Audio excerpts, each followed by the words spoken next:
그날 저는 응급실 문 앞에 서서 남편의 삶과 죽음을 결정해야만 했습니다. 의사가 펜을 내밀며 사모님, 여기에 보호자 서명이 필요합니다라고 말했을 때 저는 문득 피식 웃음이 나왔습니다. 그리고는 의사마저 얼어붙게 할 한마디를 내뱉었죠. 급할 거 없어요.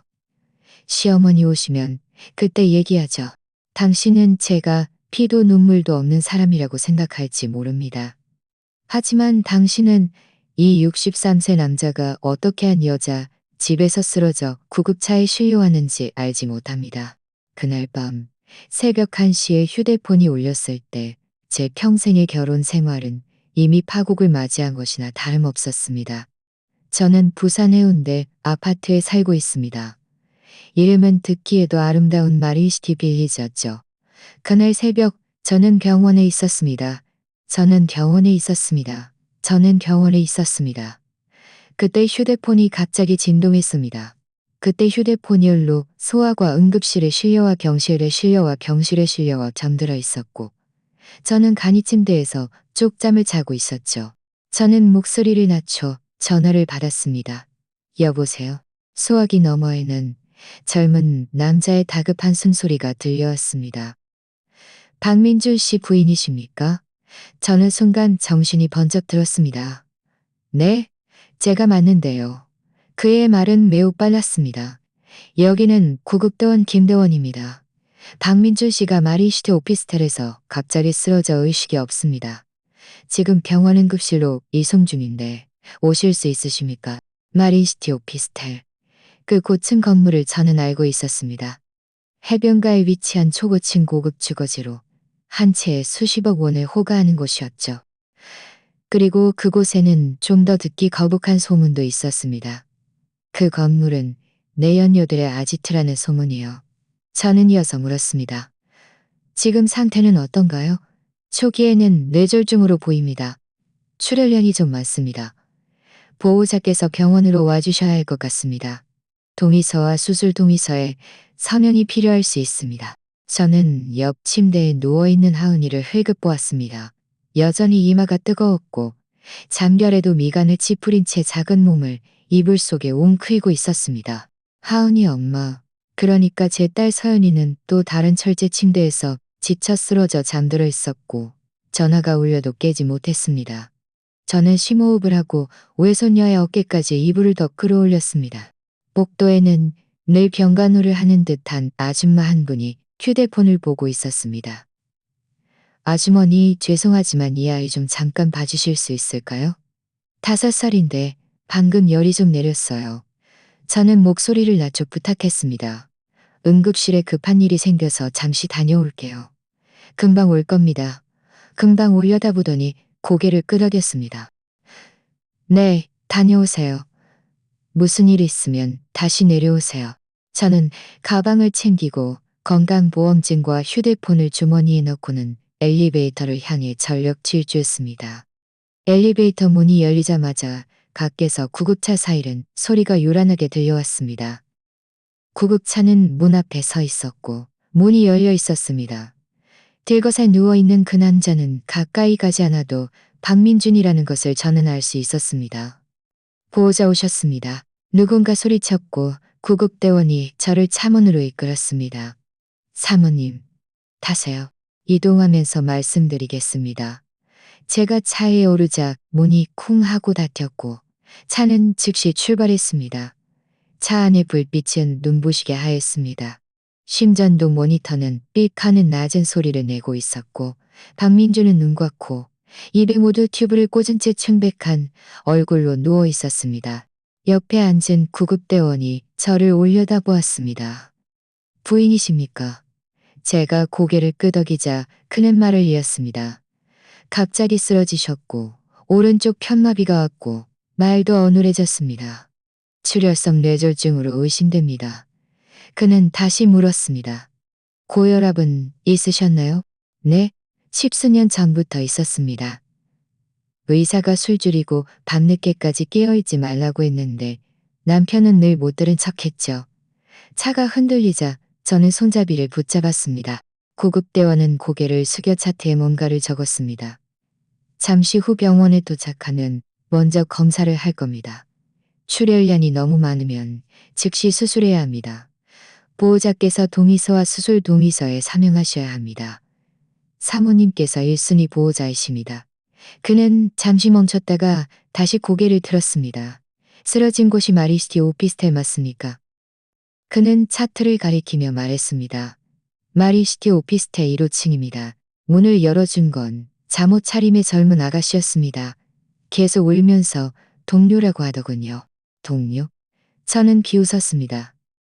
그건 동료가 아니었습니다. 그건 지난 몇 년간 제가 의심했지만 차마 인정하지 않으려 했던 이지혜라는 내 언니였습니다. 38세, 무역회사의 해외 영업 담당자. 그가 마리시티 오피스텔에 드나들기 시작하면서 우리 결혼 생활에는 금이 가기 시작했습니다. 저는 구급대원을 정정하지 않고 그저 손톱을 손바닥에 파고들게 꽉 쥐었습니다. 차가 멈추고 응급실 자동문이 열리자 찬 공기가 훅 밀려 들어왔습니다. 그들은 들것에 실린 박민주를 차에서 내렸고 저는 그 뒤를 따랐습니다. 머리 위에는 응급실이라는 붉은 글자가 눈부시게 빛나고 있었습니다. 저는 플라스틱 의자에 앉혀졌고 손에는 서류 뭉치가 쥐어졌습니다. 사모님, 이건 위급 상황 통보서와 수술 동의서입니다. 펜 한 자루가 제 손에 쥐어졌고 종이 위에 글자들이 춤을 추는 듯했습니다. 수술에 가능한 위험 생명 위독, 장기 혼수 가능성, 사지 운동 제한, 언어 능력 손상. 의사는 다시 물었습니다. 사모님, 제 말 이해하시겠습니까? 시간이 정말 중요합니다. 제 목은 막힌 듯 답답했습니다. 갑자기 저는 스스로도 듣게 거슬리는 웃음을 터뜨렸습니다.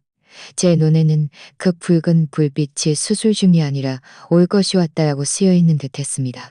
손에 든 펜. 제가 서명하면 그는 수술실로 들어가 한 번 더 삶의 기회를 얻게 될 것입니다. 하지만 저는 펜을 내려놓고 다음 자격 있는 사람을 찾을 수도 있었습니다. 수십 년 전 제가 분만실에 누워 있었던 기억이 떠올랐습니다. 7개월 된 아기를 지키지 못하고 깨어났을 때 제가 처음 들은 말은 의사의 위로가 아니었습니다. 네가 조심하지 않았으니 민준이 탓할 것도 없다. 그때 저는 이 집에서 제가 내 마지막 순이라는 것을 알았습니다. 이제 그 아들이 침대에 누워 있습니다. 저는 펜을 테이블에 던지듯 내려놓았습니다. 잠시만요. 여의사가 당황했습니다. 잠시만요라뇨? 저는 또박또박 힘주어 말했습니다. 시어머니 오시면 그때 얘기하죠. 복도는 1초간 정적이 휩싸였습니다.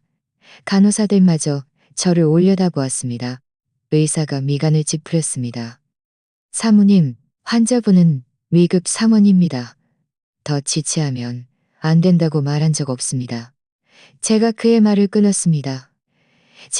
말을 끊었습니다.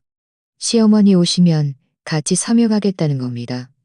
그는 아마 이런 부인을 만나본 적이 없을 것입니다. 그는 그저 그럼 다른 보호자께 빨리 연락드리세요. 저는 벽에 기대고서야 온몸이 떨리기 시작했다는 것을 깨달았습니다. 그가 죽을까봐 두려워서가 아니었습니다. 그 사람을 구하는데 제가 전혀 급할 것이 없다는 것을 문득 깨달아서였습니다. 제가 왜 응급실에서 시어머니 오시면 그때 얘기하죠 라고 말했는지 설명하려면 이야기는 아주 오래전으로 거슬러 올라가야 합니다. 젊은 시절 저는 한간은행에서 창고 직원으로 일했습니다. 서류에 도장을 찍고 전화를 걸고 어음 정리를 했죠. 부산 항구의 바람은 거칠었고 바닷물 비린내와 경유 냄새, 생선 냄새가 뒤섞여 있었습니다. 박민주는 그때 영업사원이었습니다. 까맣게 그을린 피부에 웃으면 하얀 이가 드러났죠. 그는 늘 우리에게 시원한 음료 2잔을 가져다 주며 나중에 영업해서 돈 많이 벌면 해산물을 사주겠다고 말했습니다. 그리고 그는 정말 영업을 했고 정말 저에게 해산물을 사주었고 우리는 결혼했습니다. 저는 직장을 그만두고 집에서 아이를 키우며 그의 장부 정리와 계약서 검토를 도왔습니다. 숫자에 익숙해지면서 저는 특히 숫자에 민감해졌죠. 딸 서연이는 공부를 열심히 했고 나중에 결혼 생활이 순탄치 않아 이혼한 후 외손녀 하은이를 데리고 해운대 아파트로 돌아와 저와 함께 살게 되었습니다. 겉으로 보기에 우리 가족은 평범해 보였습니다. 균열은 5년 전부터 시작되었습니다. 그는 늘 고객들과 2차까지 가야 한다거나 빈자리를 채워줘야 한다거나 하는 핑계를 대며 일주일에 한두 번 늦게 들어오던 것이 서너 번으로 늘어났습니다. 어느 날 제가 바지를 세탁하다가 그의 주머니에서 주차 영수증 한 장을 발견했습니다. 마리시티 오피스텔 주차권, 그리고 해물탕 전문점 영수증 한 장. 2분 식사. 그날 그는 저에게 고객과 접대 중이라고 말했습니다. 아래층 아주머니들이 이불을 널면서 수다를 떨고 있었습니다. 마리시티 그 오피스텔 한 채에 수십억 원이 넘잖아? 거기 사는 사람들은 다 돈 있는 사람들이겠지. 바깥 남자들도 많이 드나들고 바람이 그들의 말을 제게 씌워 날렸습니다. 저는 영수증을 잡고 또 접어 앞치마 주머니에 넣었습니다. 가장 확실한 첫 번째 증거는 하은이가 그려준 그림이었습니다. 하은이는 그림 한 장을 그렸습니다. 높은 건물 앞에 세 사람이 서 있었는데 안경 쓴 사람은 할아버지였고 작은 아이는 하은이 자신이었으며 그 옆에는 원피스를 입은 예쁜 이모가 서 있었습니다. 할아버지가 저를 받아 보이는 유리집에 데려갔어요. 하은이는 진지하게 말했습니다. 하은이는 진지하게 말했습니다. 하은이는 진지하게 말했습니다. 저는 그런 옷을 입었는데 정말 예뻤어요. 저는 그림을 멀리 떨어뜨려 보았습니다. 그 건물 윤곽과 발코니는 멀리서 본 마린시티 오피스텔과 똑피스텔과 똑같 발코니는 멀리서 본 마린시티 오피스텔과 라고 대답했습니다. 만약 여기까지였다면 저는 아마 모른 척 했을 것입니다. 하지만 하늘은 제가 너무 오래 모른 척한다고 생각했는지 오늘 밤 새벽에 전화와 고급차 안에서 들었던 마린시티 오피스텔 1호층 잠옷 입은 젊은 아가씨라는 말이 터져 나왔습니다. 손에 든 휴대폰으로 저는 시어머니께 전화를 걸었습니다. 여보세요? 시어머니의 목소리에는 아직 잠기운이 남아 있었습니다. 은영아, 이 밤에 무슨 일이야? 하은이 열은 내렸니? 하은이 때문이 아니에요. 민준이 때문입니다. 저는 심호흡을 했습니다. 민준이가 마린시티 오피스텔에서 쓰러져서 구급차에 실려 병원에 왔어요. 의사 말로는 뇌졸중이라는데 동의서랑 수술 동의서에 서명해야 한대요. 오실 수 있으세요? 수화기 너머에서 시어머니는 한숨을 쉬셨습니다. 아니, 얘가 왜? 방금 나한테 전화해서는 오늘 고객 접대하러 간다고 했는데? 고객 접대라. 저는 그의 거짓말을 폭로하지 않았습니다. 지금 오실 건가요? 갈게. 너 먼저 서명 좀 해줘. 늦추지 말고. 저는 목소리를 가다듬었습니다. 의사 말로는 좀 더 기다릴 수 있대요. 어머니가 민준이 엄마니까 어머니도 서명할 자격이 있어요. 시어머니는 아이고 조상님께 빌어야겠네라고 중얼거리더니 전화를 끊었습니다. 응급실 문에서 바람이 들이닥쳤습니다. 저는 앉았다가 다시 일어섰다가 서성이기 시작했습니다. 복도 끝에서 슬리퍼 소리가 들려왔습니다. 시어머니는 이미 80세가 넘으셨는데 공포와 불안에 휩싸여 내 아들 이라고 외치며 달려오셨습니다. 저를 보자마자 달려와 저를 붙잡았습니다. 은영아, 의사 선생님이 뭐래? 민준이는 안에 있니? 제가 막말을 끝냈을 때 제 시선은 다른 한 사람에게 사로잡혔습니다. 복도 모퉁이에 젊은 여자가 서 있었습니다. 겉옷을 걸치고 있었지만 눈이 퉁퉁 부어 있었고 잠옷은 이미 갈아입었지만 저는 한눈에 이지혜라는 것을 알아봤습니다. 현실은 제가 생각했던 것과 크게 다르지 않았습니다. 하얗고 마른 몸에 큰 눈, 죄책감으로 가득 찬 얼굴. 시어머니는 어리둥절해 물었습니다. 이분은 누구니? 저는 그를 보다가 이지혜를 보며 피식 웃었습니다. 그리고 시어머니께 말했습니다. 엄마, 이 사람은 민준이의 고객인데 그 사람 집에서 실려 나왔어요. 복도에는 1초간 침묵이 흘렀습니다. 시어머니의 얼굴은 순식간에 일그러졌고 이지혜를 노려보며 물었습니다. 너는 누구야? 이지혜는 입술을 떨었습니다. 아주머니, 저는 이지혜라고 합니다. 박민준 씨와 협력하는 무역 회사 직원입니다. 오늘 박민준 씨가 저희 집에 서류 보러 왔다가 갑자기 쓰러진 거예요. 그녀의 말이 채 끝나기도 전에 응급실 문이 다시 열렸습니다. 아까 그 여의사가 나왔는데 미간의 주름은 더 깊어져 있었습니다. 사모님, 저희는 정말 더 이상 지체할 수 없습니다. 환자분 상태가 계속 악화되고 있습니다. 지금 바로 수술 여부를 결정해야 합니다. 모든 시선이 저에게 집중되었습니다. 시어머니는 제 손을 잡으며 애원했습니다. 은영아, 빨리 서명해. 일단 사람부터 살리고 다른 건 나중에 얘기하자. 이지혜는 옆에서 눈물을 뚝뚝 흘리며 감히 입을 열지 못했습니다. 저는 그 붉은 불빛을 응시했습니다. 그 순간 해운대 아파트에서 불어오는 바람 소리마저 멈춘 듯 했습니다. 저는 천천히 손을 뻗어 테이블 위에 펜을 들었습니다. 제 목소리는 아주 작았지만 또렷하게 들렸습니다. 의사 선생님이 서명해야 한대요. 시어머니의 손은 더욱 심하게 떨렸습니다. 빨리 서명해. 그 사람은 네 남편이잖아. 저는 펜을 쥐고 종이 위에서 잠시 멈췄습니다. 펜 끝이 아직 종이에 닿지 않았지만 제 마음속 균열은 이미 바닥까지 갈라져 있었습니다. 이 펜으로 서명하는 것은 단순히 칼을 대는 것뿐만 아니라 이 결혼 생활 전체를 해부하는 것이기도 했습니다. 붉은 불빛은 우리 세 사람의 얼굴을 비췄습니다. 평생을 애타게 아들을 걱정한 늙은 어머니, 버려진 아이처럼 울고 있는 내연녀, 그리고 그 중간에 서서 펜을 쥔 합법적인 아내. 사모님, 정말 더 지체할 수 없습니다. 의사가 다시 재촉했습니다. 저는 심호흡을 하고 펜 끝을 살짝 아래로 눌렀습니다. 이야기는 이제 막 시작되었습니다. 제가 어떻게 응급실에서 시어머니 오시면 그때 얘기하죠 라고 말할 배짱을 가졌는지 말하자면 그건 정말 충동적인 행동이 아니었습니다. 그 한마디 뒤에는 수많은 세월에 쌓인 감정들이 있었습니다. 시간을 거슬러 약 반년 전으로 돌아갑니다. 그날은 수요일 오후였고 부산의 태양은 벽을 하얗게 바르게 할 정도로 뜨거웠습니다. 저는 칼국수 집에서 대충 칼국수 한 그릇을 시켜 먹고 있는데 뒤에서 누군가 저를 불렀습니다. 은영아, 너 맞니? 돌아보니 최수미였습니다. 예전에 옆집에 살던 이웃으로 저와 같은 나이의 젊은 시절 항구에서 함께 고생했던 친구였습니다.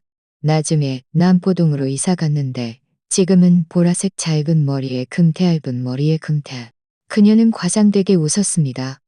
아유, 네가 여기 웬일이야? 저는 젓가락을 내려놓고 말했습니다. 지나가다 들러서 에어컨 바람 좀 쐬려고. 너는? 그녀는 위층을 가리키며 회의 중이라고 했습니다. 지금은 어떤 회사에서 비품 담당으로 일하는데 때로는 만물 박사 역할도 한다고 했습니다. 그녀가 만물 박사라는 말을 할 때 눈이 반짝였습니다. 저는 그냥 가볍게 대화 나누려 했을 뿐인데 왠지 모르게 마음이 통했는지 의자에 털썩 주저앉아 지난 한 년간 가슴에 쌓아두었던 모든 것을 터뜨려 놓았습니다. 마리시티 오피스텔 주차 영수증, 해물탕 전문점 영수증, 그리고 하은이가 그린 그림. 할아버지가 파란 원피스를 입은 예쁜 이모 손을 잡고 높은 유리집 앞에 서 있는 그림. 저는 그릇을 옆으로 밀어놓고 종이컵을 두 손으로 감싼 채 하나하나 이야기했습니다. 이야기하는 도중 칼국수는 불어 터졌고 수미는 아이스 아메리카노를 절반쯤 마시다 말고 알대도 움직이지 않은 채 멈춰 있었습니다. 제가 이야기를 마치자 그녀는 천천히 한숨을 내쉬었습니다. 좋아, 잠시만. 내가 좀 정리해 볼게. 그녀는 손가락으로 테이블을 두드리며 하나씩 짚어주었습니다. 첫째, 마린시티, 그 오피스텔은 내가 잘 알아. 관리도 엄격해서 출입 차량 기록도 다 남을 거야. 둘째, 해운대 쪽에 그 해물탕 전문점도 내가 본 적 있어. 네가 준 영수증 보니까 86,000원, 두 사람 식사. 셋째, 아이들이 그림은 보통 제일 정확해. 그녀는 말을 마치고 스스로 웃었습니다. 애들은 연기를 못하거든. 저는 쓴웃음을 지었습니다. 그래서 나는 지금 이 증거들밖에 없어. 이걸 남편한테 보여주면 네가 너무 과민 반응하는 거다 라면서 넘겨버릴 텐데. 수미는 몸을 앞으로 숙였습니다. 그렇게 하면 안 되지. 그녀는 말을 빠르게 이었습니다. 마리시티, 그 오피스텔 경비원 중에 내가 아는 사람이 있어. 관리실 직원도 친하고 시간만 잘 맞추면 CCTV랑 출입 기록 확인해달라고 부탁할 수 있어. 그리고 너는 집에서부터 시작해. 저는 순간 멈칫했습니다. 집에서? 네가 제일 잘 보는 게 뭔데? 그녀는 말했습니다. 영수증, 거래 명세서, 계약서 같은 거. 네가 박민준이 사업하는 동안 얼마나 많은 장부를 봐줬니? 그의 돈 흐름은 그 자신보다 네가 더 잘 알 거야. 뒤져봐. 특히 그 무역, 회사랑 관련된 컨설팅 비용, 수수료 같은 거. 아마 뭔가 있을 거야. 마지막으로 그녀는 목소리를 낮췄습니다. 은영아, 너는 당하고 말 사는 사람이 아니잖아. 너도 직접 조사할 수 있어. 우리 같이 찾아보자. 그 순간 제 마음속에서 한 목소리가 솟아올랐습니다. 나는 그 사람 말 한마디에 속아 넘어갈 사람이 아니야. 나도 진실을 파헤칠 능력이 있어. 좋아. 저는 종이컵을 꽉 쥐었습니다. 그럼 찾아보자. 다음 날부터 저는 집에서 서류 귀신이 되었습니다. 그가 출근하면 저는 서랍, 철제 상자, 그리고 그가 건드리지 말라고 했던 모든 서류를 꺼냈습니다. 신용카드 명세서가 수북이 쌓여 있었고 영수증은 마치 카드 게임을 하듯 테이블에 펼쳐져 있었습니다. 저는 포스트잇의 날짜, 상호 금액, 인원수를 적으며 옮겨 적었는데 머리카락이 쥐뼈서는 듯했습니다. 마리시티 근처의 카페, 디저트 가게, 해물탕 전문점에 두 사람만 하는 거였군. 수요일, 금요일 두 사람 식사, 영수증이 하나하나 눈에 들어왔습니다. 수요일, 금요일, 일요일, 어떤 날은 오후 3시쯤 음료 2잔과 케이크. 더 기가 막힌 것은 어떤 결제는 회사 카드로 이루어졌다는 것입니다. 명세서에는 고객 접대 4인 식사, 금액 100만 원이라고 쓰여 있었습니다. 신용카드 명세서에 두 사람 식사 8만 6천 원과 비교해보니 상반기는 공금으로 하반기는 사비로라는 생각이 들었습니다. 정말 상을 엎어버리고 싶었습니다. 저는 낡은 서류함에서 몇몇 계약서 사본을 다시 찾아냈습니다. 어떤 무역, 회사 이름이 계속해서 등장했고 그 뒤에는 박민준 개인 컨설팅 비용 매월 9천만 원이라고 적힌 컨설팅 계약서가 있었습니다. 그 돈은 그의 개인 계좌로 입금되고 있었습니다. 저는 빨간 펜으로 개인 컨설팅에 동그라미를 쳤습니다. 제 마음속으로는 운전기사, 애인, 경호원 컨설팅 비용이라고 생각했습니다. 이틀 후 수미는 부산역 옆 카페에서 저를 만나자고 했습니다. 그녀는 간단하게 과정을 설명했습니다. 백화점 주얼리 매장 직원에게 부탁하고 경비원에게 CCTV 영상과 차량 번호, 시간을 대조해달라고 부탁했다고 했습니다. 결과는 지난 반년간 그의 차가 마린시티 오피스텔 주차장에 나타난 기록이 한 줄로 길게 이어져 있었습니다. 평일, 주말 할 것 없이. 마지막으로 그녀는 저에게 종이봉투 하나를 건네주었습니다. 안에는 사진들이 들어있었습니다. 그날 밤, 집은 조용했고 아이들은 모두 잠들어 있었습니다. 종이봉투 안에는 10여 장의 사진이 있었고 모두 날짜와 시간이 찍혀 있었습니다. 첫 번째 사진은 해운대 백화점 명품 주얼리 매장 문 앞이었습니다. 그는 하얀 종이봉투를 들고 환하게 웃고 있었고 그 옆에는 옅은 색 원피스를 입고 머리를 묶은 여자가 서 있었습니다. 확대하지 않아도 저는 한눈에 이지혜라는 것을 알아봤습니다. 두 번째 사진은 보성 매장 안에서 이지혜가 거울을 보며 목걸이를 착용하고 있는 모습이었습니다. 제 남편은 옆에 서서 눈을 떼지 못하고 바라보고 있었습니다. 세 번째 사진은 두 사람이 매장을 나서는 모습이었는데 제 남편은 이지혜의 겉옷을 들어주며 자연스럽게 그녀의 등 뒤로 손을 스쳐 지나갔습니다. 마치 오래된 부부처럼 자연스러운 동작이었습니다. 다음 사진은 마리시티 오피스텔 주차장에 들어서는 장면이었습니다. 시간은 밤 8시 43분. 이어서 엘리베이터 입구. 문이 열리자 두 사람이 걸어 나왔습니다. 이지혜는 방금 그 주얼리 매장 종이봉투를 들고 있었고, 제 남편은 이지혜의 어깨에 손을 올리고 고개를 기울여 이지혜에게 말을 걸고 있었습니다. 마지막 몇 장을 아침 9시쯤 제 남편이 캐주얼한 상의를 입고 엘리베이터에서 나와 기지개를 켜는 모습이었습니다. 이지혜는 넉넉한 상의를 입고 머리가 잠에서 막 깬 듯 흐트러져 있었습니다. 그 목걸이는 그녀의 목에 걸려 있었습니다.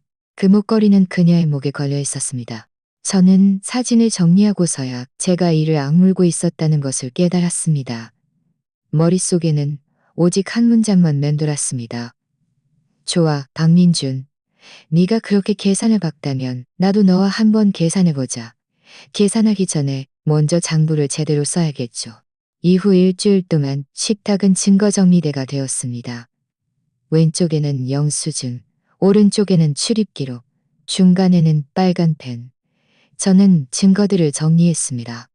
일요일, 저는 평소처럼 장을 보고 음식을 준비했습니다. 시어머니가 부산 해운대 아파트로 저녁 식사를 하러 오셨습니다. 80세가 넘으셨는데도 다리가 불편해도 아들 집에는 자주 와야 한다며 고집을 피우셨습니다. 저는 갈비탕을 끓였는데 온 집안에 향긋한 냄새가 가득했습니다. 6시 반. 문이 열리고 박민준이 과일 봉투를 들고 들어왔습니다. 시어머니 앞에서 좋은 아들 연기를 했습니다. 엄마, 오늘 약 잘 드셨어요? 시어머니는 환하게 웃으셨습니다. 네가 신경 쓸 일 없어.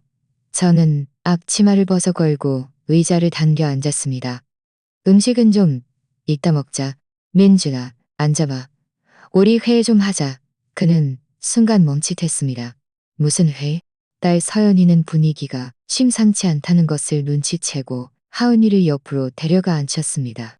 저는 투명 파일처를 테이블 위에 놓고 천천히 첫 번째 영수증을 꺼냈습니다. 해물탕 전문점 2분 86,000원. 그날 당신은 고객 접대라고 말했지, 맞지? 그는 침착한 척했습니다. 회사 돈으로 접대한 거야. 고객이 좀 까다로웠어.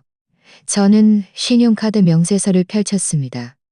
회사 돈으로 접대했는데 왜 당신 개인 카드를 썼고 그 영수증에는 4216만 원이라고 되어 있는데 그의 얼굴이 굳어졌습니다. 지금 나를 조사하는 거야? 저는 그를 무시하고 영수증을 하나하나 던졌습니다. 카페, 음료 2잔, 케이크 2개. 마리시티 오피스텔 주차시간. 백화점 주얼리 매장 목걸이 3800만 원. 마지막으로 저는 사진들을 그 위에 놓았습니다. 글은 얼어붙었습니다. 시어머니는 눈을 가늘게 뜨고 물었습니다. 이건 누구니? 제 목소리는 매우 평온했습니다. 엄마, 이 사람이 그이가 늘 말하던 고객입니다. 시어머니는 이지혜의 넉넉한 상의와 슬리퍼를 보고 그리고 시간이 아침이라는 것을 보고는 얼굴이 순식간에 일그러졌습니다. 민준아, 네가 무슨 짓을 한 거니? 사람들에게 보일 수 없는 짓을 한 거니? 남편 박민준은 다급해했습니다. 엄마, 그게 아니에요. 영업이 워낙 커서 고객이 때로는 시어머니는 테이블을 내리쳤습니다. 고객? 잠옷 차림으로 고객이 하고? 조용히 해. 시간이 흐르고 있었습니다. 저는 이 틈을 탐일해 작성해둔 종이를 테이블에 펼쳤습니다. 사진은 다 봤고 다음은 조건을 이야기하자. 종이에는 크게 부부 약정서 주요 조항이라고 쓰여 있었습니다. 저는 그들에게 읽어주었습니다. 제1조. 박민준은 이지혜와 업무 관계를 넘어선 관계가 있었음을 인정한다. 제2조. 오늘부터 즉시 관계를 단절하고 더 이상 단독으로 만나거나 사적으로 연락하지 않는다. 제3조. 만약 다시 위반하거나 계속 연락할 경우 증거가 확인될 시 나는 일방적으로 이혼을 요구할 수 있으며 아파트는 내 소유가 되고 공동예금의 70%는 내 소유가 된다. 그는 빈손으로 나가게 된다. 본 약정은 쌍방의 자발적인 서명으로 이루어지며 이 통장님의 입에 민 녹음을 통해 증명한다. 그의 목소리가 변했습니다. 무슨 말도 안 되는 소리야. 나보고 빈손으로 나가라고? 네가 뭔데? 나는 당신 아내야. 저는 그를 보며 말했습니다. 그리고 이 아파트에 처음부터 끝까지 살면서 당신 아이들, 당신 부모님 돌본 사람이야. 이 정도면 이미 싸게 먹히는 거야. 시어머니는 다급하게 말했습니다. 은영아, 부부가 어떻게 이렇게 말을 해? 그렇게 모질게 말을 해. 그렇게 모질게 말하지 마. 첫 번째 영수증은 못 본 척했고 목걸이는 눈 감았고 하은이가 할아버지가 예쁜 이모 손잡고 있는 그림을 그렸을 때도 아이가 장난으로 그린 거라고 생각했어요. 계속 물러서다 보니 이제는 바닷가까지 왔어요. 더 물러서면 바다에 빠져요. 그때 초인종이 울렸습니다. 제가 문을 열자 옆집 이 통장님이 서 있었습니다. 제가 수미에게 부탁해서 이 통장님을 모셔온 것이었습니다. 이 통장님, 들어오셔서 증인이 되어주세요. 그는 네 하고는 즉시 휴대폰을 꺼냈습니다. 녹음 시작합니다. 그는 간단히 시간과 장소를 알렸고 분위기는 엄숙해졌습니다. 저는 펜을 박민준 앞에 놓았습니다. 두 가지 길이야. 서명하든지 아니면 지금 바로 이혼을 논하든지. 시어머니는 작은 목소리로 그를 꾸짖었습니다. 이 통장님까지 부르게 만들다니 창피해 죽겠다. 서명해야. 그는 주먹을 꽉 쥐어 힘줄이 붉어져 나왔습니다. 결국 이를 악물고 펜을 집어 박민준이라고 썼고 인주의 손가락을 찍어 붉은 지장을 쾅 찍었습니다. 그 붉은 지장은 결혼한 지장을 쾅 찍었습니다. 좋습니다. 이쪽은 녹음 파일로 저장해 두겠습니다. 나중에 필요하면 제가 증인으로 나서겠습니다. 회의가 끝나고 저는 주방 문 앞에 서서 아직 떨리는 손을 느꼈습니다. 시어머니는 짐을 챙겨 방으로 들어가기 전에 한마디 던지셨습니다. 은영아, 네 마음 너무 모질게 먹지 마라. 남자가 밖에 나가면 유혹에 빠지게 마련이야. 이렇게까지 해놓으면 얘가 나중에 어떻게 사람 구실을 하고 살겠니? 저는 그저 한마디로 답했습니다. 엄마, 그 사람이 어떻게 사람 구실을 할지는 그 사람 문제예요. 문이 닫히고 집은 조용해졌습니다. 저는 그 약정서를 다시 꺼내보았습니다. 그의 이름과 붉게 찍힌 지장이 종이 위에 선명하게 남아 있었습니다. 저는 서명한 사람이 반드시 약속을 지키는 것은 아니라는 것을 잘 알고 있었습니다. 하지만 이 종이는 법원이 인정하는 증거가 될 것입니다. 그리고 이 종이야말로 그날 응급실에서 제가 펜을 던져놓고 시어머니 오시면 그때 얘기하죠라고 말할 수 있어. 약정서를 쓰고 난 후 집은 한동안 조용했습니다. 그 조용함은 참 이상했습니다. 겉으로는 모든 것이 정상으로 돌아온 듯 했습니다. 민주는 정시에 퇴근하기 시작했습니다. 예전에는 밤 10시, 11시가 되어서야 집에 돌아오곤 했는데 이제는 훨씬 일찍 집에 도착했습니다. 몇 번은 제가 경로당에 막 도착했을 때 그의 차가 이미 주차되어 있었습니다. 차창을 내리면 그는 환하게 웃으며 말했습니다. 김은영 씨, 태워다 드릴까요? 같은 반 아주머니들은 저를 부러워하며 칭찬했습니다. 아, 늙으면 남편이 보이지 않는 게 제일 무서운데 사모님처럼 남편이 이렇게 잘 챙겨주니 정말 행복하시겠어요. 저도 웃으며 고개를 끄덕였습니다. 네, 요새는 좀 한가해져서요. 차 문이 닫히자 그들의 목소리는 차 밖에 갇혔습니다. 차가 출발하자 차 안에는 숨소리만 남았습니다. 그는 운전하면서 말했습니다. 요즘 너무 늦게 자지 마. 괜찮아? 저는 앞을 보며 물었습니다. 두통은 좀 나아졌어. 많이 좋아졌어. 그는 가슴을 두드리며 말했습니다. 앞으로는 예전처럼 함부로 돌아다니지 않을 거야. 그 약정서는 그를 좋은 사람으로 만든 것이 아니라 제가 칼을 쥐고 있다는 것을 그에게 알린 것이었습니다. 집에 돌아오면 그는 적극적으로 하은이와 그림을 그리며 놀아주었습니다. 할아버지는 옛날에 항구에서 정말 큰 애를 탔었단다. 한 번은 파도가 너무 심해서 배가 요람처럼 흔들렸어. 아이는 즐거워하며 들었습니다. 가끔 시어머니가 식사하러 오시면 그도 시어머니를 웃겨드렸습니다. 엄마, 의사 선생님이 혈압 조심하라고 했잖아요. 흥, 이제 와서 네 마누라 말 듣는 거니? 시어머니는 꾸짖는 듯 말했지만 눈빛에는 여전히 애정이 가득했습니다. 겉보기에는 폭풍이 지나가고 가정이 다시 제자리를 찾은 듯한 모습이었습니다. 하지만 저는 알고 있었습니다. 그 금이 간선은 사라진 것이 아니라 잠시 테이프로 붙여놓은 것일 뿐이라는 것을. 얼마 지나지 않아 그녀의 조짐이 다시 나타나기 시작했습니다. 예전에는 그의 옛 휴대폰이 식탁 위, 침대 머리맡, 소파 등 아무데나 놓여 있었는데 어느 날 갑자기 새 휴대폰이 생겼습니다. 또 휴대폰 샀어? 저는 아무렇지 않은 척 물었습니다. 회사에서 지급한 거야. 그는 대수롭지 않게 말했습니다. 개인용이랑 업무용을 따로 쓰는 게 편해서. 그럴듯한 이유였습니다. 하지만 이 업무용 새 휴대폰은 24시간 그의 몸에 붙어 있었습니다.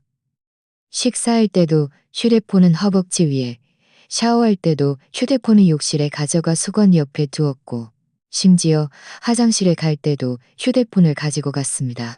저는 일부러 그를 놀렸습니다. 요새는 휴대폰 경호원이라도 고용했어? 요즘 고객들은 다 라인이나 IN을 쓰는데 휴대폰이 없으면 불편해. 그도 웃으며 말했습니다. 한 번은 그가 샤워하러 들어가면서 휴대폰을 침대 위에 던져두었는데 화면이 잠시 밝아지더니 알림이 떴습니다. 저는 만지지 않고 흘끗 보았습니다. 지혜야, 나 도착했어. 이름은 두 글자, 지혜. 프로필 사진은 없고 회색 원형만 있었습니다. 제 심장이 코하고 내려앉았습니다.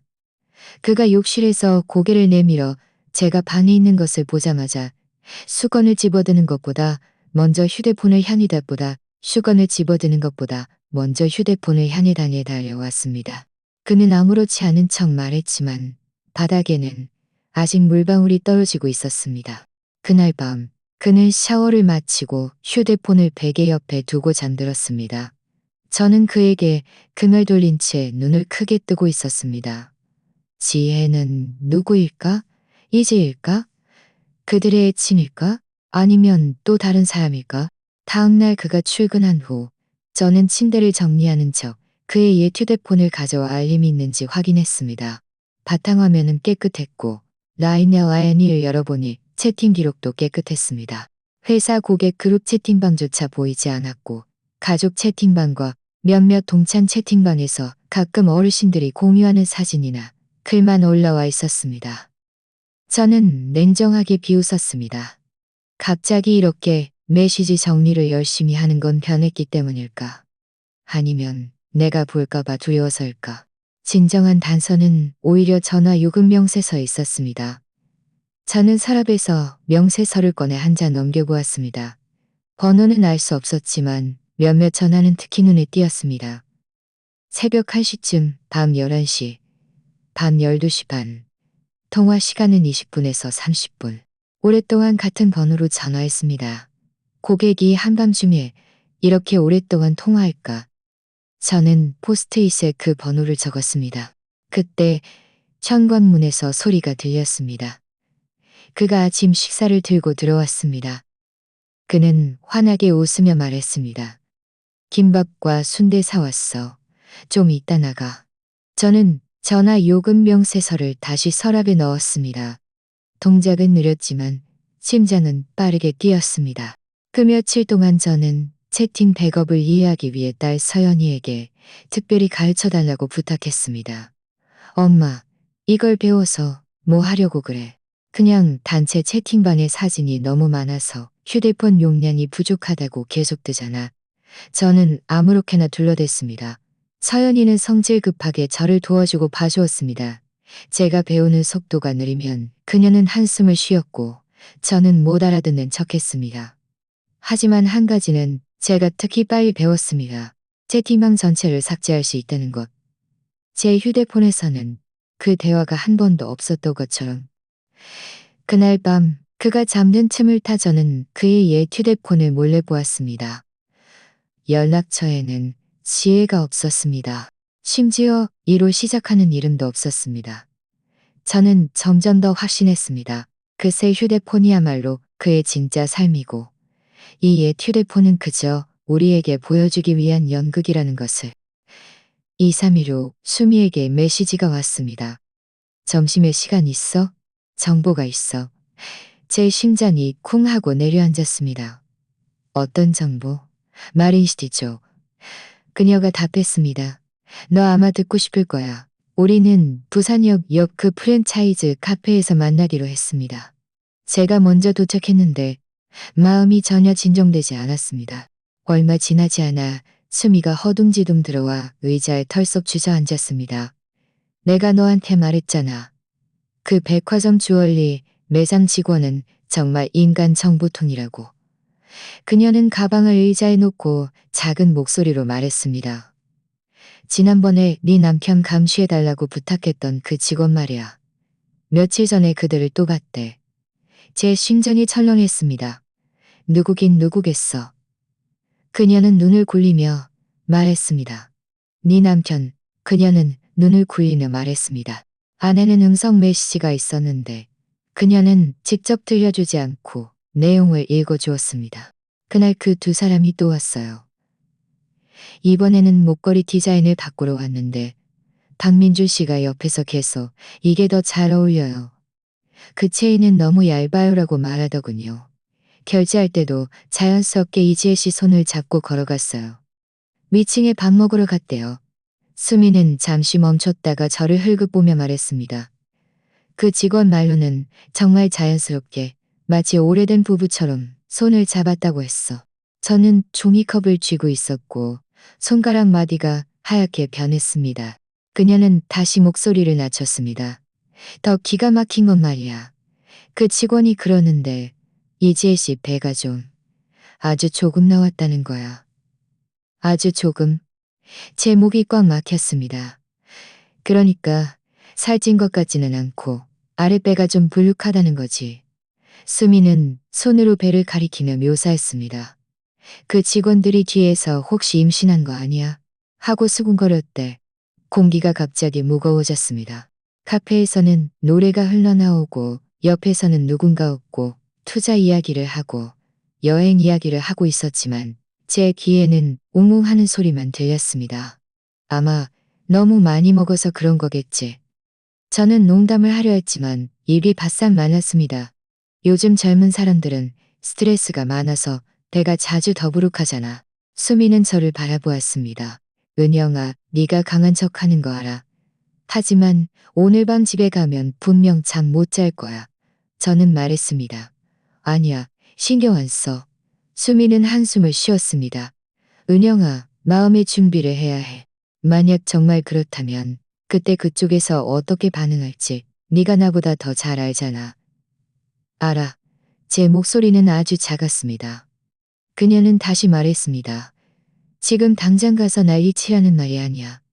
다만 그때 가서 그들을 위해 생각하지 말고 너 자신부터 먼저 생각해야 해. 저는 고개를 끄덕였지만 아무 말도 하지 않았습니다. 그날 밤 저는 침대에 누워 찬장을 응시했습니다. 옆에서 민주는 규칙적인 숨소리를 내며 아이처럼 잠들어 있었습니다. 휴대폰은 그의 베개 옆에 놓여 있었고 검은색 덩어리처럼 보였습니다. 제 심장은 너무 빨리 뛰어서 찢어질 것 같았습니다. 생각하면 생각할수록 두려웠고 생각하면 생각할수록 명확해졌습니다. 만약 정말 임신했다면 시어머니는 어떻게 반응할까? 그럼 나와 딸 서연이, 외손녀 하은이는 어떻게 되는 걸까? 저는 몸을 돌려 옷장 거울을 보았습니다. 거울 속 63세 김은영의 얼굴에는 흰머리가 보였고 눈 가에는 주름이 잡혀 있었습니다. 며칠 후 시어머니에게서 전화가 왔는데 여전히 똑같은 옛날 이야기였습니다. 젊을 때에 하나 더 낳으라고 할 때는 안 듣더니 이제 봐라. 친척들이 다 나보고 손녀 하나뿐이라고 놀리지 않니? 그날 저는 원래 참을성이 없었고 대충 얼버무려 넘기려 했습니다. 하지만 친척들이 시어머니를 놀린다는 말을 듣자 마음속에서 불꽃이 타올랐습니다. 저는 시어머니께 답했습니다. 엄마, 걱정하지 마세요. 곧 다른 손주 가지 마세요. 수화기 너머에서 시어머니가 미처 반응하집니다. 수화기 너머에서 시어머니는 잠시 멈칫했습니다. 무슨 소리 하는 거니? 아무것도 아니에요. 엄마, 오늘 혈압은 재셨어요? 전화를 끊고 나서 저 스스로도 제 말에 깜짝 놀랐습니다. 그건 제가 시어머니 앞에서 더 이상 며느리로서 눈치 보지 않은 첫 번째 순간이었습니다. 그 무렵 날씨가 변하기 시작했습니다. 약정서를 쓴 지 대략 서너 달이 지났습니다. 이 서너 다른 것 보기에는 잠잠했지만 실제로는 매일 천둥이 치기를 기다리는 듯 했습니다. 시어머니는 가끔 전화를 걸어 꾸짖으셨습니다. 은영아, 네가 더 포용해야지. 남자가 밖에 나가면 유혹에 빠지기 마련이야. 중요한 건 집에 돌아오는 거 아니겠니? 저는 더 이상 그분과 다투기 싫어 그저 네. 들었어요라고 말하고는 전화를 끊고 주방으로 가서 채소를 썰었습니다. 그날 밤 저는 샤워를 마치고 세면대 앞에 섰습니다. 머리카락에서 물방울이 떨어져 목을 타고 흘러내려 옷깃 속으로 스며들었습니다. 거울 속 제 얼굴은 낯설게 보였습니다. 눈빛에는 더 이상 억울함만 있는 것이 아니라 뭔가 다른 것이 더해져 있었습니다. 무엇이 더해졌을까? 약간의 도끼였습니다. 저는 저 자신을 응시하며 천천히 입을 열었습니다. 김은영, 네가 모르는 척하는 건 그 사람이 다른 여자 배 속에 씨를 뿌리도록 돕는 것과 같아. 그 말이 입 밖으로 나오자 공기는 정말 차가워졌습니다. 겉으로는 평범한 일상이 이어졌지만 저 자신만은 알고 있었습니다. 마음속에 그 선은 이미 끊어진 것이 아니라 진정한 싸움을 준비하고 있다는 것을. 그날 밤은 정확하게 찾아왔습니다. 응징의 시간은 정확하게 정해져 있었습니다. 그날 비는 한 번 내리기 시작하자 멈출 줄 몰랐습니다. 창문을 때리는 빗소리는 마치 사람들이 철문을 두드리는 소리 같았습니다. 밤 10시가 넘도록 서연이는 거실에서 하은이의 숙제를 도와주고 있었습니다. 민준에게서 전화가 왔습니다. 오늘 제주도 쪽 거래처에 가야 해서 예상보다 늦어질 거야. 너희 먼저 자. 지금 와서 제주도에 간다고? 제가 무따끄는 웃으며 말했습니다. 고객이 갑자기 불렀어. 잠시 후에는 통화가 잘 안 될 수도 있으니 휴대폰은 무음으로 해둘게. 저는 음으로 해둘게. 밤 11시가 넘어서 하은이가 열이 나기 시작했습니다. 이마는 갇힌 찐빵처럼 뜨거웠습니다. 제가 만져보니 심장이 덜컥 내려앉았습니다. 서연아, 빨리 병원에 가자. 집 근처 종합병원.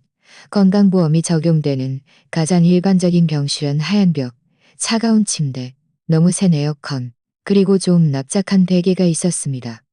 응급실에서 독감 주사를 맞고 해열 주사를 맞았습니다. 응급실에서 독감 주사를 맞았습니다. 의사는 하룻밤 더 지켜보는 것이 안전하다고 했습니다. 너까지 쓰러지면 나중에 둘 다 병원에 입원해야 해. 병실에는 저와 하은이만 남았습니다. 새벽 1시가 넘었고 복도는 대낮처럼 밝았습니다. 하은이는 작은 침대에 누워 얼굴이 붉게 상기된 채 가늘게 숨을 쉬고 있었습니다. 휴대폰이 갑자기 진동했습니다. 모르는 번호. 화면에는 새벽 1시 12분이라는 시간이 떠 있었습니다. 저는 목소리를 낮춰 전화를 받았습니다. 여보세요? 수화기 너머에는 다급한 목소리의 남자가 있었습니다. 전은주 씨 부인이십니까? 저는 순간 정신이 부인이십니까? 상대방은 말을 빠르게 이었습니다. 박민준 씨가 마린시티 오피스텔에서 갑자기 쓰러지셨고 오른쪽 편마비가 왔고 말도 어눌합니다. 초기에는 뇌졸중으로 판단됩니다. 지금 병원으로 이송 중입니다. 오피스텔이라는 세 글자가 전화기 너머에서 제 귀로 파고들어 폭탄처럼 터졌습니다. 주소를 묻지 않아도 젊은 아가씨, 1호층 모든 단서들이 제 마음속에서 순식간에 한 지점으로 모였습니다. 그날 밤의 일은 여러분이 이미 앞에서 한번 들었으니 처음부터 다시 이야기하지 않겠습니다. 그저 몇몇 장면만 기억납니다. 마린시티 오피스텔 거실은 불이 환하게 켜져 있었고 바닥에는 서류인 듯한 종이들이 흩어져 있었습니다. 유리잔 하나가 엎어져 물이 바닥에 흥건했습니다. 박민주는 바닥에 누워 있었고 얼굴의 한쪽이 일그러져 있었으며 입가에는 침이 흘러내리고 있었으며 입가에는 침이 흘러내리고 있었으며 입가에는 치고 있었지만 초점이 맞지 않는 듯 했습니다. 하얗고 마르고 눈이 큰 잠옷을 입고 슬리퍼를 신은 여자가 서 있었는데, 다리가 하얗고 온몸이 떨리퍼를 신은 여자가 서 있었는데, 저를 보자마자 그녀는 얼어붙었습니다. 아주머니. 그 호칭은 제 마음을 더욱 차갑게 만들었습니다. 구급대원 김대원 씨는 쪼그려 앉아 박민준 씨의 상태를 평가했습니다. 박민준 씨, 지금 제 말 들리세요? 이분은 사모님이세요? 민준의 눈동자가 천천히 저를 향해 돌아왔습니다. 그 눈빛에는 모든 것이 담겨 있었습니다. 당황, 혼란, 구원 요청. 하지만 죄책감은 단 한 조각도 없었습니다. 그의 입이 살짝 움직였지만 목구멍에서 크흡 하는 소리만 나왔습니다. 저는 문가에 서 있었고 장면은 일시 정지된 듯 했습니다. 테이블 위에는 컵 2개, 접시에는 다 먹지 못한 과일이 놓여 있었습니다. 소파 팔걸이에는 남자 겉옷이 걸려 있었습니다. 이곳은 그들의 작은 세상, 그들의 집이었습니다. 이제 그는 이곳에서 쓰러졌습니다. 제 마음속에는 오직 한 가지 생각만 스쳐 지나갔습니다. 이것도 인과응보인가. 구급대원들은 능숙하게 움직였습니다.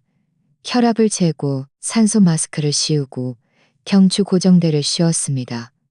하나, 둘, 셋. 그들은 그를 들것에 씌웠습니다.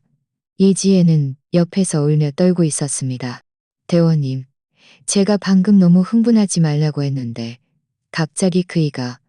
저는 고개를 돌려 그녀를 보았습니다. 무슨 일로 싸웠어? 그녀는 질문에 말문이 막혀 고개를 계속 흔들기만 했습니다. 그건 좀 이따 얘기하고 일단 아래층으로 내려가죠. 김대원 씨가 말을 끊었고 들것은 문 밖으로 밀려나갔습니다. 엘리베이터는 멈추지 않고 곧장 내려갔습니다. 엘리베이터는 멈추지 않고 곧장 내려갔습니다. 경비원들이 모두 문 옆에 서서 지켜보고죠. 경비원들이 모두 문 옆에 서서. 시간은 현재로 돌아왔습니다. 응급실 문 밖에서 이지혜는 시어머니가 오신 것을 보고 더욱 당황했습니다. 시어머니는 제 시선을 따라가다가 얼어붙었습니다. 이분은 누구니? 저는 피식 웃고는 시어머니께 말했습니다. 엄마, 이 사람은 민준이의 고객인데 그 사람 집에서 실려 나온 거예요. 복도는 1초간 정적이 흘렀습니다. 시어머니의 얼굴은 순식간에 일그러졌고 이지혜를 노려보며 물었습니다. 이지혜는 입술을 계속 떨었습니다. 아주머니, 저는 이지혜라고 합니다. 박민준 씨와 협력하는 무역 회사 직원입니다. 오늘 박민준 씨가 저희 집에 서류 보러 왔다가 갑자기. 그녀의 말이 채 끝나기도 전에 응급실 문이 다시 열렸습니다. 여의사가 차트를 들고 나왔는데 표정은 더욱 엄숙해져 있었습니다. 보호자 계십니까? 보호자 계십니까? 네? 저와 시어머니가 동시에 대답했습니다. 의사는 우리를 한번 보더니 시선을 마지막으로 저에게 고정이다. 수술을 고정했습니다. 사모님, 출혈 상황이 좋지 않습니다. 그녀는 이어서 길게 전문 용어를 설명했지만 제 귀에는 이 몇 마디만 들려왔습니다. 그녀는 수술 동의서를 펼쳐 제게 내밀었습니다. 지금 결정하셔야 합니다. 시어머니는 다급하게 저를 밀었습니다. 은영아, 빨리 서명해. 일단 사람부터 살리고. 저는 바로 움직이지 않았습니다. 의사 선생님. 제가 물었습니다.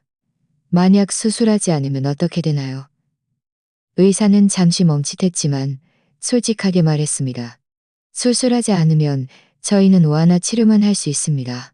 얼마나 버틸 수 있을지는 정말 알 수 없습니다. 시어머니는 온몸을 떨었습니다. 무슨 소리야? 수술하지 않으면? 빨리 수술해.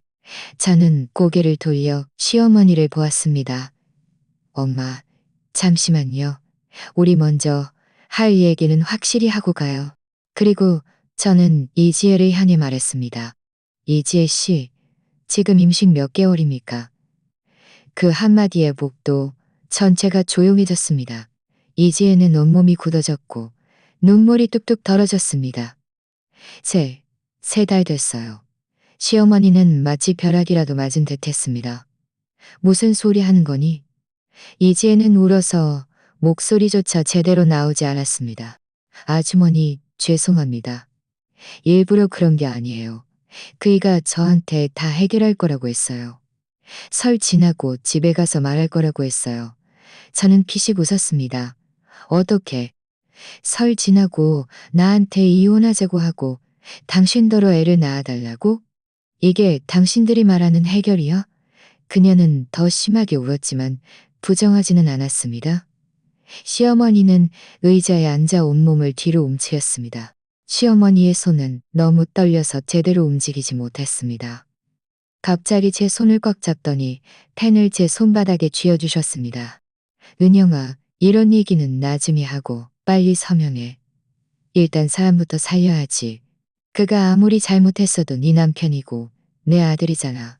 말을 하던 도중 시어머니의 무릎이 꺾이며 거의 주저앉을 뻔했습니다. 엄마, 제발. 그녀는 제 다리를 붙잡고 숨이 넘어갈 듯 울었습니다. 일단 그 사람부터 살리고 다른 건 나중에 얘기해요. 복도 옆에 있던 사람들이 모두 우리를 쳐다보았습니다. 누군가는 작은 소리로 수군거렸습니다.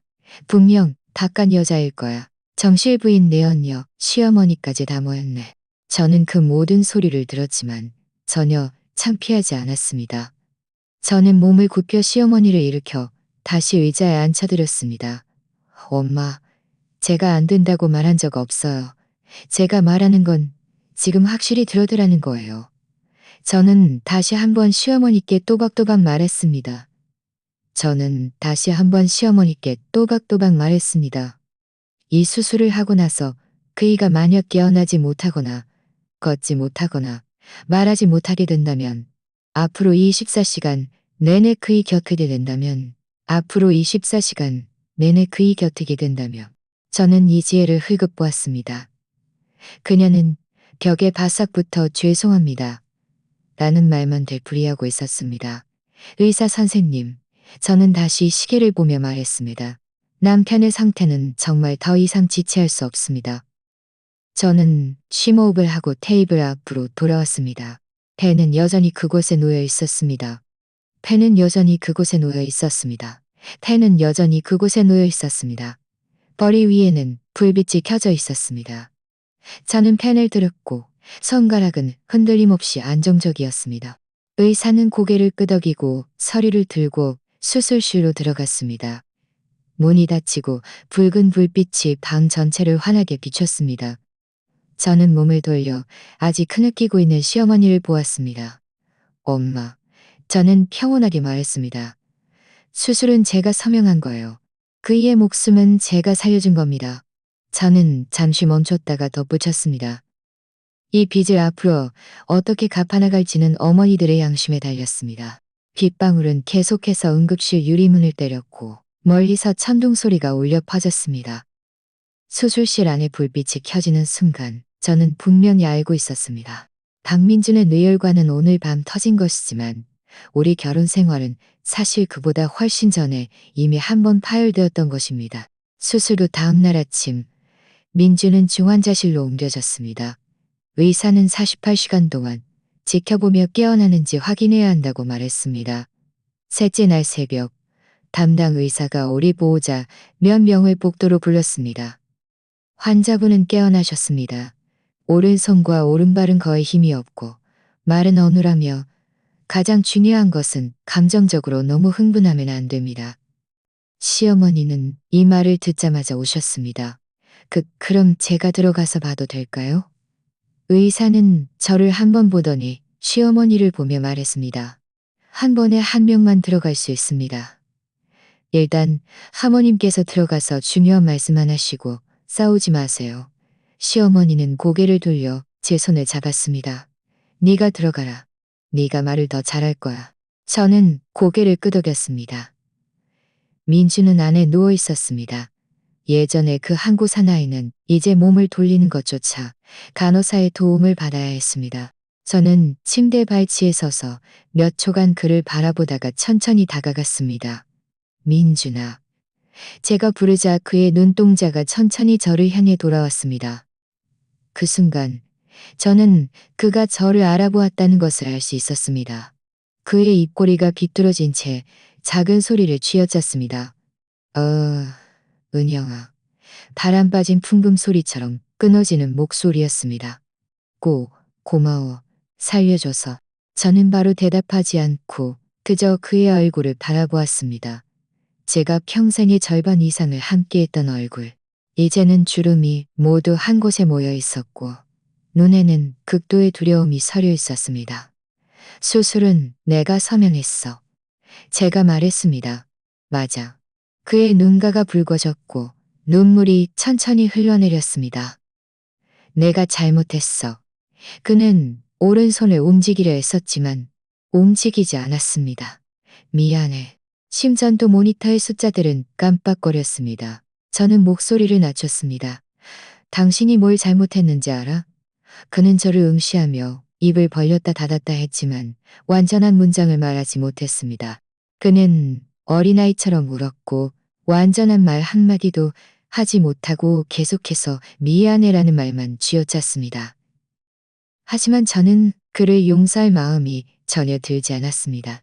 내가 지금 확실히 말해둘게. 저는 의자를 좀 더 가까이 당겨 앉았습니다. 첫째, 당신의 치료비는 내가 일부 부담할 거야. 우리 결혼 생활이 끝나기 전까지는 이게 아내로서 내가 져야 할 책임이니까. 둘째, 당신 상태가 안정되면 나는 이혼을 요구할 거야. 그는 저를 응시했고 얼굴은 굳어졌습니다.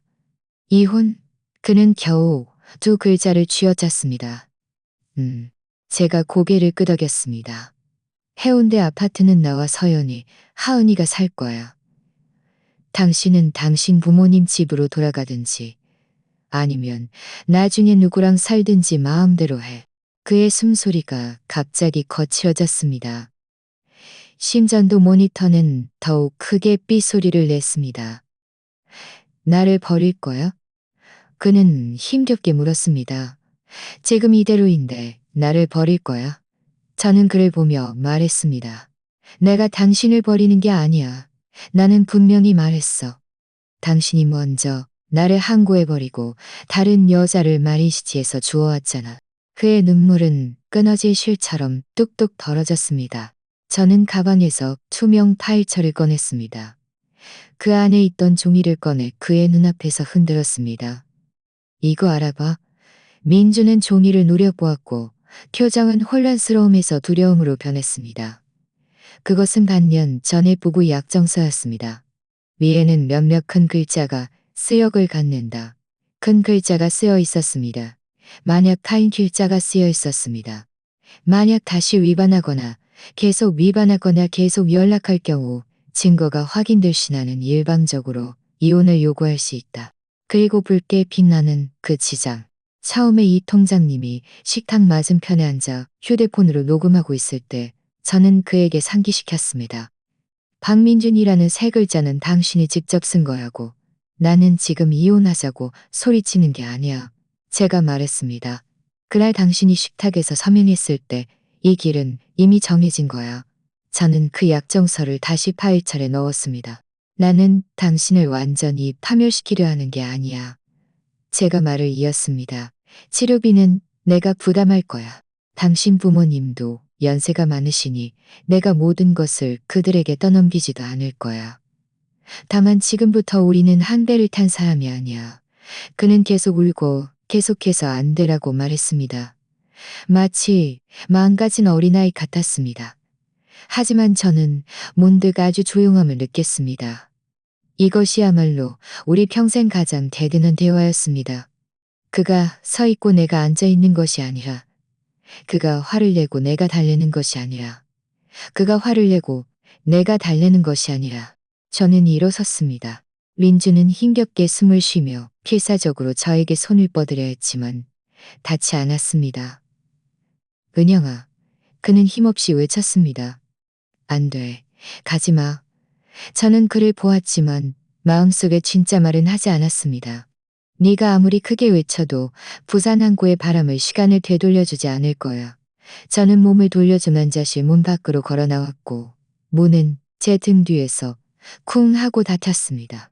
민준이 중환자실에서 일반 병실로 옮겨진 것은 2주 후의 일이었습니다. 오른손과 오른발은 여전히 움직이지 못했고 말은 처음보다 조금 더 또렷해졌지만 한마디 한마디를 쥐어짜내는데 오랜 시간이 걸렸습니다. 물리치료사는 그에게 앉아서 스펀지를 쥐는 연습을 시켰고 그는 이를 악물었습니다. 저는 문가에 서서 거의 안으로 들어가지 않았습니다. 어느 날 점심 제가 막 가려는데 그가 저를 불렀습니다. 은영아. 그는 숨을 헐떡이며 말했습니다. 미안해. 저는 그에게 한마디로 답했습니다. 몸 잘 추슬러. 밤에 해운대 아파트로 돌아오자 수미에게 메시지가 왔습니다. 변호사 알아봤어. 괜찮은 사람인데 가사 사건 많이 해서 사게 해줄 거야. 저는 다음 날 바로 변호사를 찾아갔습니다. 작은 사무실에 중년의 변호사는 금태 안경을 쓰고 있었고 말은 느렸지만 한마디가 또렷하게 들렸습니다. 저는 약정서, 사진, 영수증, 예금 명세서를 테이블 위에 펼쳐놓았습니다. 그는 모두 보고 나서 한마디만 했습니다. 혼인 파탄이 주된 책임은 남편분에게 있습니다. 집에 돌아와 국을 끓이면서 저는 딸 서연이에게 이 모든 일을 이야기했습니다. 그녀는 국 한 모금을 마시더니 저를 올려다보며 웃었습니다. 엄마, 정말 이혼할 거야? 저는 말했습니다. 그 사람이 먼저 떠난 거야. 며칠 후 어느 오후 저는 병원 복도에서 물리치료 시간을 기다리고 있었습니다. 휴대폰에 메시지가 한 통 도착했습니다. 이지혜, 아주머니 시간 좀 내주실 수 있을까요? 직접 몇 말씀드리고 싶습니다. 저는 그 글자를 응시하며 잠시 생각했습니다. 그리고 답장을 보냈습니다. 내일 2시 병원 옆 카페. 다음 날 제가 카페에 들어서자 그녀는 이미 구석 자리에 앉아 있었습니다. 뜨거운 차 한 주전자와 작은 컵 2개. 그녀는 살이 많이 빠져 있었고 화장은 아주 연했습니다. 저를 보자마자 그녀는 자리에서 일어섰습니다. 아주머니, 아주머니라고 부르지 마. 제가 앉자 그녀는 잠시 멈칫하더니 고차 말했습니다. 그럼 김은영 씨라고 부를게요. 그녀는 제게 차를 따라주었는데 손이 계속 떨렸습니다. 제가 먼저 말씀드릴게요. 그녀는 심호흡을 했습니다. 저는 한부모 가정입니다. 전 남편은 선원이라 오랫동안 집에 없었어요. 나중에 이혼하고 딸은 저랑 살게 됐죠. 부산으로 내려와 무역 일을 하는데 스트레스가 너무 많았어요. 그때 박민준 씨를 알게 됐죠. 그이는 저에게 당신과 사이가 좋지 않고 이미 각방을 쓰고 있으며 곧 이혼할 거라고 말했어요. 저는 마음속으로 비웃었지만 얼굴에는 아무런 표정 변화도 없었습니다. 처음에는 정말 그 사람 말을 믿었어요. 제가 그 사람과 결혼할 사람이라고 생각했죠. 언제 아니라는 것을 알았어? 제가 물었습니다. 어느 날 그 사람이 저를 항구 근처로 데려가 밥을 먹었어요. 그러면서 멀리 있는 아파트 한 채를 가리키며 저에게 말했어요. 저기가 지금 자기가 사는 곳인데 아내도 있고 딸도 있고 외손녀도 있다고. 그 말을 할 때 그녀의 눈에서 눈물이 떨어졌습니다. 그때는 이미 제가 너무 깊이 빠져 있어서 잘못됐다는 걸 알았지만 멈출 수가 없었어요. 그녀는 손을 아랫배에 아주 가볍게 얹었습니다. 아내는 손을 아랫배에 아주 가볍게 얹었습니다. 나중에 제가 임신했어요. 그이가 3개월이라고 말한 건 그때 검사 결과였어요. 의사 선생님이 저보고 몸이 원래 안 좋고 나이도 있어요. 그날 그이가 당신 집에서 쓰러진 게 이것 때문에 싸워서였어? 제가 묻자 그녀는 고개를 끄덕였습니다. 그이는 저에게 책임을 지겠다고 하면서도 당신과 집에 있는 사람들에게 미안하다고 말했어요.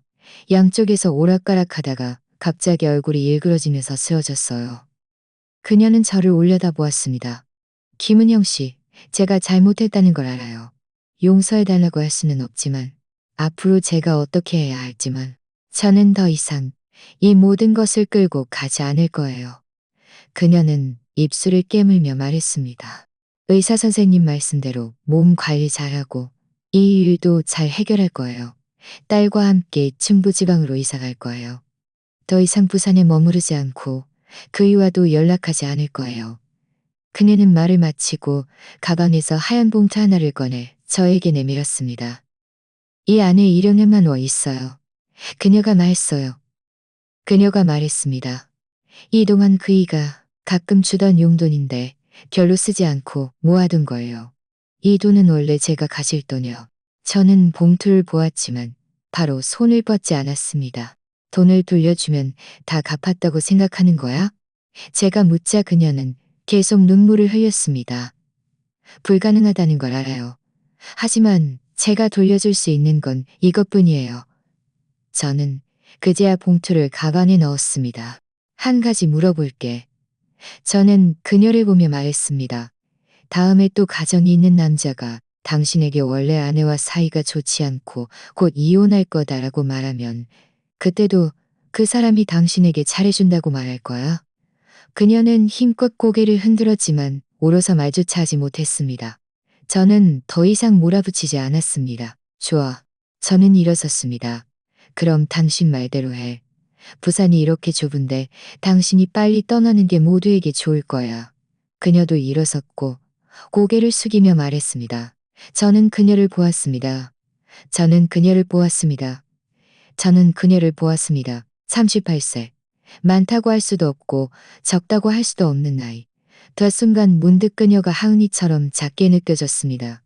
다만 아이들이 잘못하면 한숨 자고 나면 괜찮아지지만 그녀는 그럴숨 자고 나면 괜찮아지지만 그녀는 갈아지지만 이혼하던 날 저는 한 뭉치의 서류를 들고 법전에 나섰습니다. 사진, 영수증, 약정서, 병원 기록, 이재가 작성한 진술서. 판사는 빠르게 요점을 정리했습니다. 혼인 파탄이 명백하며 주된 책임은 남편분에게 있습니다. 남편분에게 있습니다. 해운대 아파트는 외손녀의 생활 중심을 고려하여 김은영 씨에게 귀속됩니다. 예금은 대략 절반씩 나눕니다. 예금은 대략 절반씩 나눕니다. 외손녀의 실질적인 양육은 김은영 씨와 딸입니다. 판사가 이 모든 것을 읽어내려갈 때 제 마음은 아주 평온했습니다. 분노하지도 울지도 이겼다고 느끼지도 않았습니다. 그저 마침내 누군가가 그 엉망진창인 장부를 끝까지 정리하고 덮어주었다는 생각이 들었을 뿐입니다. 법정을 나서 계단에 막 도착했을 때 뒤에서 누군가 저를 불렀습니다. 은영아. 돌아보니 시어머니였습니다. 그녀는 난간을 잡고 아주 느리게 걸어오셨습니다. 처음으로 그녀는 저를 꾸짖지도 아들을 걱정하지도 않았습니다. 그저 저를 바라보며 한숨을 쉬었습니다. 은영아, 미안하다. 그녀의 목소리는 아주 작았습니다. 젊었을 때 너무 아들만 생각해서 너에게 너무 심한 말을 했었지. 그녀가 이 말을 할 때 눈가가 붉어져 있었습니다. 저는 순간 멈칫했습니다. 이 미안하다는 말을 저는 수십 년을 기다렸습니다. 제가 유산했을 때부터 그녀가 네가 조심하지 않았으니 민준이 탓할 것도 없다고 말했던 그 순간부터 그리고 나중에 매번 저에게 한 번 더 참아라라고 말했던 모든 순간까지 저는 심호흡을 하고 고개를 끄덕였습니다. 엄마, 괜찮아요. 제가 말했습니다. 지나간 일은 지나간 대로 놔둬요.